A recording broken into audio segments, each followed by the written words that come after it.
চারটে বিখ্যাত smart investor দেব অ্যাক্সেলেটারের উপরে বড় বড় সিদ্ধান্ত নিয়েছেন। আমরা এই ভিডিওতে সেটা জানার চেষ্টা করব। তো দেখুন, দেব অ্যাক্সেলেটার যেটা কয়েকদিন আগেই আইপিও এসেছে আপনারা সবাই জানেন, এবং আমি রিভিউ করেছিলাম। রিভিউ বলবো না, দেব অ্যাক্সেলেটার সম্পর্কে আমি কিছু বলেছিলাম। তো চারটে বড় ইনভেস্টর এখানে কিন্তু একটা গুরুত্বপূর্ণ সিদ্ধান্ত নিয়েছেন 17 সেপ্টেম্বর 2025। তো কী সিদ্ধান্ত নিয়েছেন?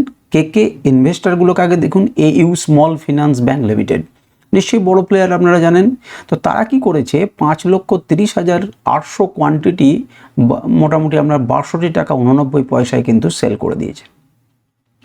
আরও একজন বড় আপনার স্মার্ট ইনভেস্টার, নাম শুনলে আপনারা বুঝবেন, সেটা হচ্ছে অ্যাক্সিস ব্যাংক লিমিটেড। তারা 6,32,339টা শেয়ার 61 টাকা রেটে বিক্রি করে দিয়েছেন।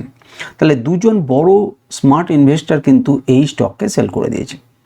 আরও একজন আপনারা নাম শুনলে বুঝতে পারবেন, the south Indian bank limited. তারাও মার্কেটকে সেল করে দিচ্ছেন 6,30,800 কোয়ান্টিটির মতো 61 টাকা রেটে।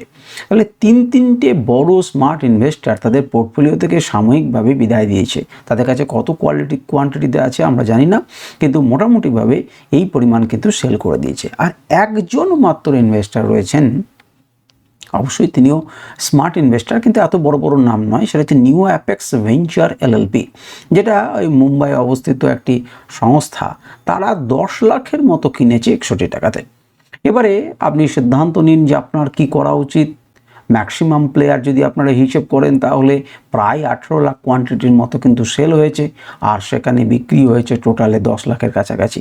সুতরাং বুঝতেই পারছেন যে স্মার্ট ইনভেস্টারদের ভিউ কীরকম, আপনার কি করা উচিত, আপনি কোন লেভেলে আপনার কেনা রয়েছে, কী সমাচার, একটুখানি চার্টে যান, অ্যানালিসিস করুন এবং সিদ্ধান্ত নিন।